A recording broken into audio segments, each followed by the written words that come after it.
Bon, ben, je m'appelle Jean-Michel Mollet. Je suis né le 5 janvier 1937 à Paris. Et j'ai fait des études de droit en même temps que le cours Simon parce que je voulais être comédien. Mais mon père m'avait dit il faut mieux faire d'autres études en même temps. Donc j'ai passé ma licence en droit, ce qui fait que j'étais sursitaire de plus d'un an. Et je suis parti en Algérie en janvier 58. La guerre d'Algérie même, j'aurais voulu que ça s'arrête le plus vite possible. De toute façon, j'étais vraiment contre l'armée. J'aimais pas l'armée. Mon père avait été prisonnier, il était rentré. Je l'avais vu pour la première fois. Il était parti à la guerre, j'avais 2 ans et demi. Je l'avais vu pour la première fois, j'avais 7 ans et demi. J'avais connu l'occupation, la résistance, l'exode, enfin tous ces trucs-là. Et donc j'étais vraiment contre l'armée, ça c'est vrai, j'étais antimilitariste, c'est pour ça d'ailleurs que j'ai eu ces ennuis, c'est qu'ils avaient dû faire une enquête de la DST. Et mais en même temps, je me disais, c'est normal que j'y aille, parce qu'on était toute une bande de copains qui avait, on avait à peu près tous le même âge, et on partait de 2 mois en 2 mois à l'époque. Hein.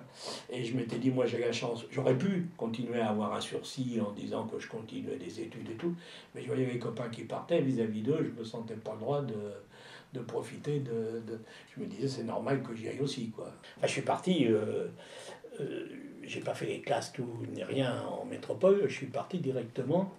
On avait rendez-vous à la caserne Charras à Courbevoie je devais rejoindre le premier RTA, Régiment de tirailleurs algériens, à Blida. Et je suis parti dans des circonstances un peu particulières parce que on nous rassemblait le soir à la caserne Charras. Il y avait des camions qui devaient venir nous emmener. Et j'ai entendu d'un seul coup dans le haut-parleur la jeune recrue Mollet prier de sortir des rangs. J'ai mis un petit temps pour réaliser que c'était moi. Puis je suis sorti des rangs. Et le capitaine qui devait commander le convoi m'a dit on a un petit travail à vous confier. Rentrez dans cette pièce. Là. Et là, il y avait deux CRS. Enfin, je suppose que c'était des CRS, mais enfin, de visiblement policiers, assez impressionnants. Et on m'a gardé pendant un petit moment, puis après je suis sorti, et j'ai su après, parce qu'il y avait un copain, je m'étais fait un copain déjà dans la journée, on était là depuis le matin, qu'on avait dit, vous allez voir arriver un individu dangereux, il ne faut pas lui adresser la parole. Bon, je mesure 1,58 m, à l'époque je devais peser 55 kilos, j'avais ma petite valise à la main, et je suis passé devant les rangs avec mes 2 grosses bières derrière. C'était une scène d'un film de Chaplin, c'est-à-dire que au fur et à mesure que je passais, tous les mecs commençaient à rigoler. Alors je pense qu'on devait compter sur un effet de peur et ça s'est retourné contre les gens parce qu'il y avait 500 types qui se fendaient la gueule quand je suis arrivé jusqu'au camion. Mais on m'a fait grimper avec les officiers et les autres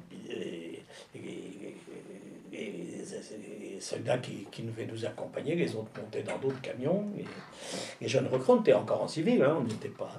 Et on est parti. Alors à l'époque, on partait, on savait pas où on partait plus de la gare de Lyon ni de rien parce qu'il y avait des manifestations. Donc on nous emmenait, je pense que c'était du côté de Villeneuve-Saint-Georges, une des gares de Villeneuve-Saint-Georges. Et quand on est arrivé, on m'a fait redescendre et tous les gens passaient comme ça. Et alors, j'avais un copain que je m'étais fait dans la journée, il me regardait avec un air un peu triste, il m'a fait signe en passant. Et c'est là que j'ai vu que je pense que j'étais considéré comme politiquement incorrect. Mais c'était une bonne chose parce que les bons, bons soldats, enfin les bons soldats, si on peut dire, étaient à 8 dans des compartiments de seconde. Et moi, je suis monté tout seul dans le compartiment de première. Il y avait un gars qui montait la garde à la porte, mais enfin, j'étais plus tranquille. Et puis, on est arrivé à Marseille. Là, il y avait un camp tristement célèbre qui s'appelait Sainte-Marthe, où on passait 1 ou 2 jours, et puis on a repris le bateau. Sidi Mabrouk, qui était un vieux rafio pourri. Et on a mis plus de 36 heures pour faire Marseille-Alger, alors qu'à d'habitude on en mettait 21, mais il y avait une tempête épouvantable. Et donc on est arrivé à Alger. Et un soir, on a dormi à ce qu'on appelait le DIM, c'était l'endroit où transitaient tous les gens qui arrivaient ou qui repartaient ou qui venaient de permission du bled à Alger, enfin, etc. Et on est reparti que le lendemain dans un train, homme 40, chevaux 8, et c'était en janvier et il neigeait. On pense qu'il fait toujours beau en Algérie, mais il neigeait. Et on est arrivé en réalité, le premier théâtre, on aurait dû aller à Blida, mais ça avait été transposé bien plus au-dessus de Bogari. Mais on s'est quand même arrêté à Blida parce qu'entre-temps, la voie avait sauté. C'est-à-dire qu'il y avait eu des attentats, ils avaient fait sauter la voie, donc on a redormi à Blida. C'était toujours en civil. Hein. On est reparti le lendemain jusqu'à Bogari. Le train nous emmenait jusqu'à Bogari. Puis là, il y avait les camions qui nous attendaient. On était dans un camp dans la montagne. Ça s'appelait Bogar, le camp de Suzony. Et donc, c'était le centre d'instruction du premier RTA. Donc là, on a... le lendemain, évidemment, on l'a habillé, etc.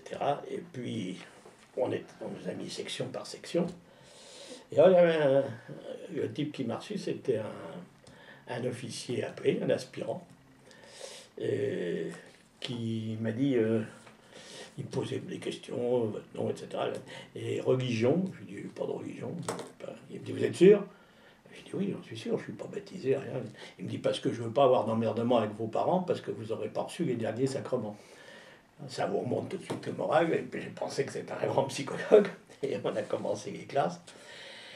Et le capitaine a vu que j'étais licencié en droit, il a dit, vous serez EOR. Bon, je ne sais pas que ça me tentait tellement, mais j'ai dit, allons-y. Et il avait coupé ça, comme ça ceux qui avaient le bac au moins pour être EOR. Et j'y suis allé avec les autres, et au bout de 10 minutes, le capitaine en question est revenu en disant, y a-t-il parmi vous les tirailleurs Le Floc, je me souviens du nom de l'autre, et Mollet. Il dit oui, vous n'êtes plus EOR, sortez. Bon, d'accord.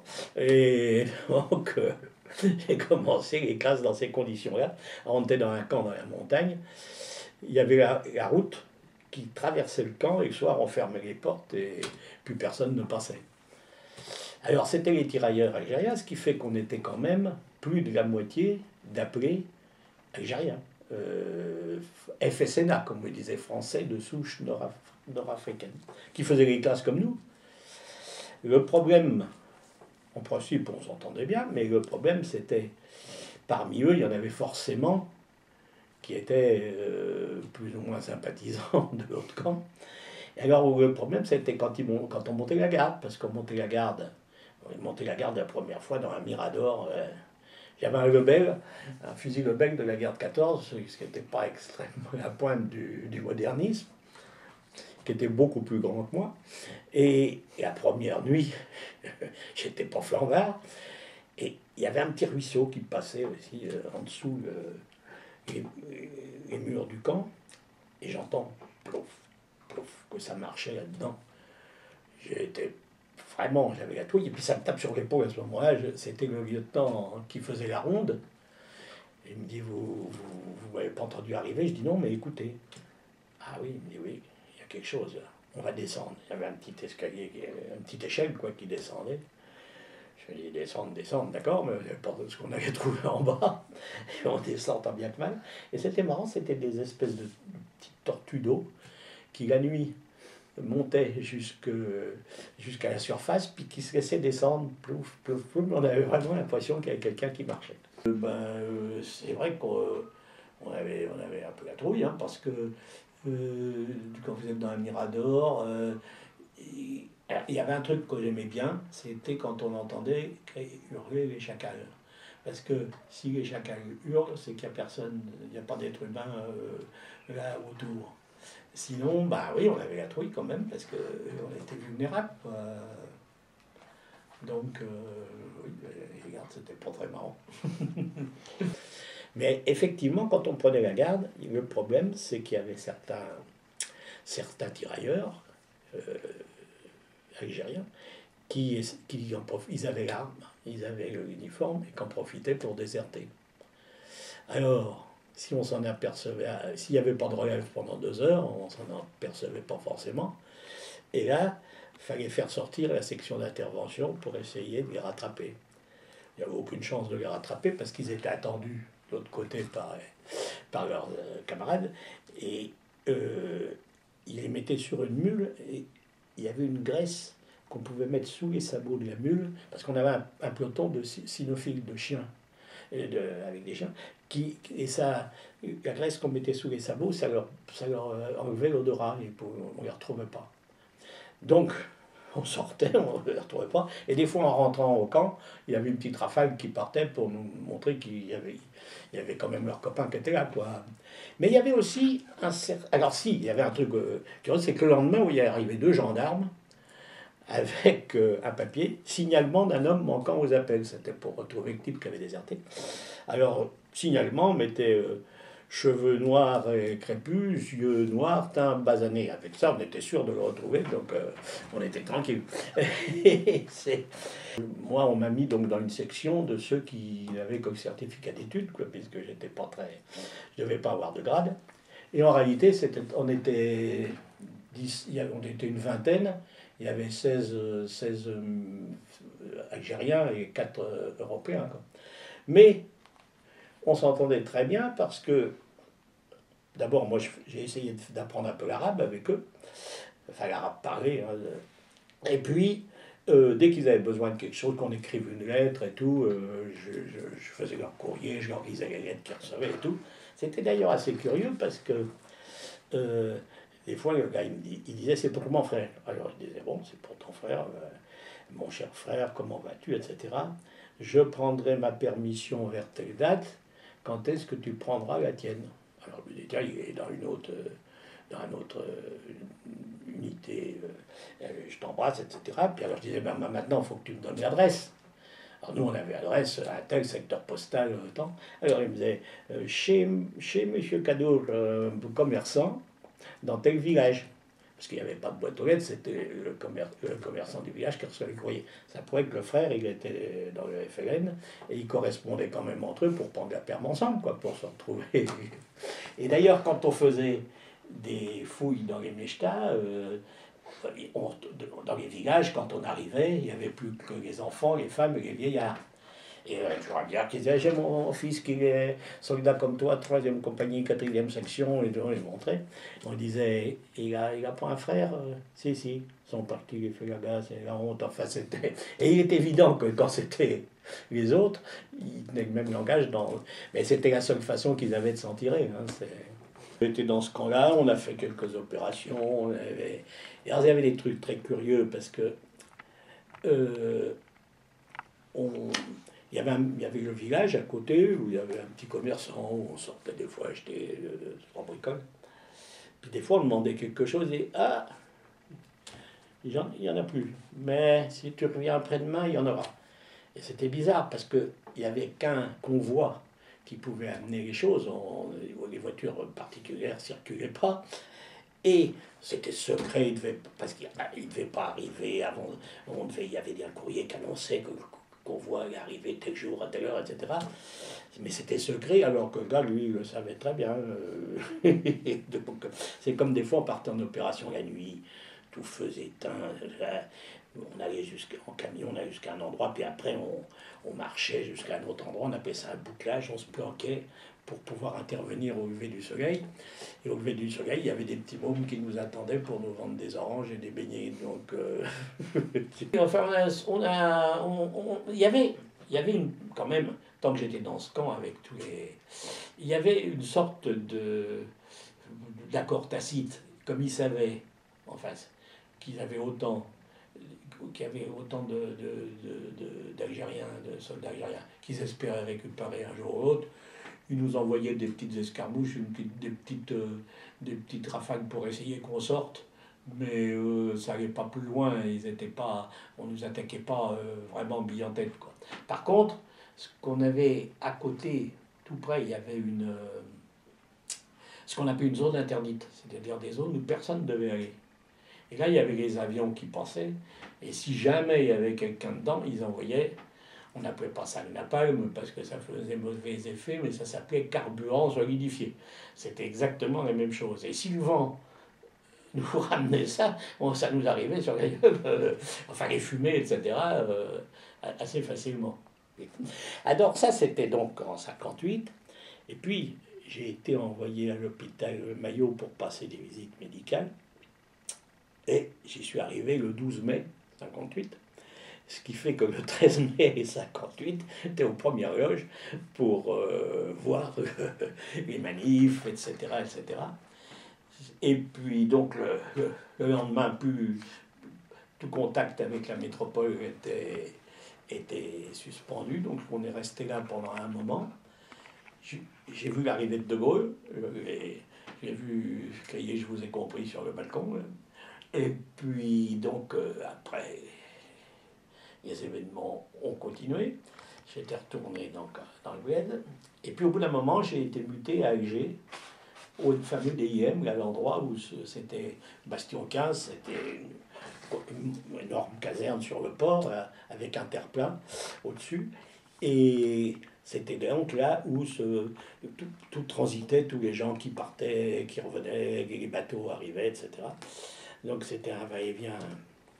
Donc là, c'était quand même plus sympa parce qu'on était à Alger, c'était quand même plus agréable, évidemment. Même si c'était pas. Si à Alger, il y avait des attentats, il y avait Et ce qui m'a. Alors, en février 60, j'étais encore là, et là, il y a eu ce qu'on a appelé les barricades, où là, on s'est fait tirer dessus par les Européens qui ont ouvert le feu. Ils étaient sur des balcons, parce que c'est Alger tout en pente, comme ça, sur les immeubles qui dominaient la place où il y a la grande poste, etc. Et on nous a tiré dessus. Alors là, de nouveau, les barricades, on était de nouveau bloqués. Et certains gradés auraient voulu qu'on passe de l'autre côté. Alors nous, on les a pris, on leur a dit que non. Et puis, on montait quand même la garde sur le terre-plein. Hein. Et le terre-plein, il était couvert de mimosas. Et moi, j'étais en kaki dans les mimosas. Il y avait le mec en face sur son balcon qui avait un FM. Je me disais, même s'il est miro, je m'en sentirais pas. Bon, puis ça a donné ce que ça a donné. Les barricades, bon, ils sont sortis, etc. J'ai eu une permission, à tout et pour tout, de 3 semaines, parce qu'on appelait ça la permission de détente. On avait droit à une permission de 3 semaines que j'ai pris. J'avais un an. J'étais parti en janvier, j'ai dû la prendre en mars ou avril. Et là, j'ai eu un coup dur, c'est que quand je suis rentré, j'ai repris le train pour Marseille. Et à Marseille, j'ai appris que le service était prolongé d'1 mois, ce qui fait que le mois que je venais de faire en perme avec les délais de route, ça m'en faisait quand même autant à faire. Alors là, j'avais pas le moral, là, je dois avouer. Parce que la première fois, on partait, mais on savait pas trop quand même où.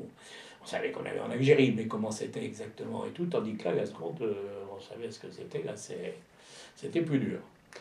On retrouve la famille, on retrouve les copains, puis tout le monde, quand on est en perme comme ça, on est invité partout, la famille, tous les gens, la famille, les oncles viennent manger à la maison, les copains, les copines aussi, on retrouve, parce qu'on était tout un groupe de garçons et de filles quand même. Donc, oui, j'ai vécu pendant 3 semaines sur un petit nuage, quoi. Il y a 2 choses dont on nous a jamais privés, c'est de vin et de tabac. On nous donnait du tabac. Hein. On nous incitait à fumer. Moi, je fumais pas de cigarette, mais on nous donnait, je touchais du tabac à pipe. Et puis, bon, il y avait le foyer, où c'était pas cher, les consommations. Donc, ça, on picolait. Et puis, bah, on avait monté, on était un petit groupe de copains quand même qui avions monté. On se retrouvait pour jouer aux cartes, pour écouter c'était l'époque des premiers transistors, pour écouter la musique, enfin, etc. On essaye de tout le temps, quoi. Alors, tant que j'étais dans le bled, les contacts avec la population, ils étaient limités, hein, parce que c'était quand même. Ils nous considéraient comme des ennemis, ce qui était le cas. Et donc, on n'en a pas eu beaucoup, hein. Franchement, dans les villages, bon, mais ils se planquaient, les vieux nous disaient, oui, j'ai mon fils, tout ça, qui est à l'armée comme toi, mais enfin, on avait très peu de contact. À Alger, alors là, c'était avec la population européenne.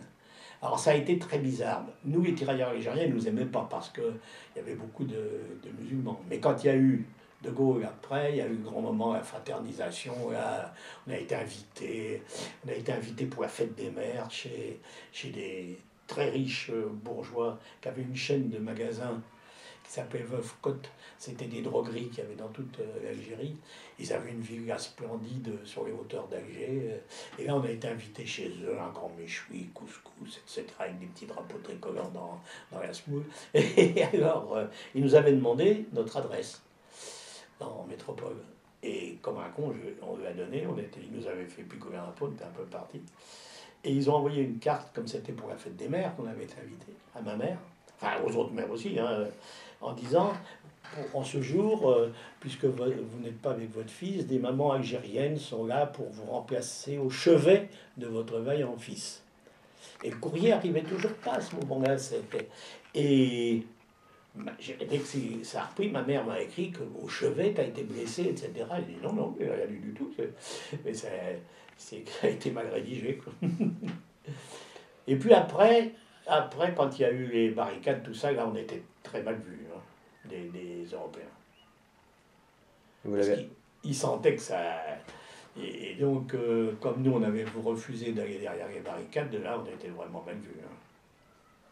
Et la quille, ça, on l'a fêté avant, une fois qu'on était quillard, c'était tous les 2 mois, hein, il y avait des retours, tous les 2 mois, il y avait des départs, tous les 2 mois, il y avait des retours. Donc les 2 derniers mois, surtout le dernier mois, avec... on était 3-4 copains qui repartaient ensemble. Et là, on a fêté à qui? D'ailleurs, on avait trouvé un truc, comme on était à Alger au DIM, j'avais des copains qui étaient dans les bureaux qui s'occupaient des départs. Ils m'ont mis un tampon comme quoi je prenais le bateau, puis ils m'ont trouvé un billet d'avion, ce qui fait que j'ai gagné 3 jours sur les quilles, quoi.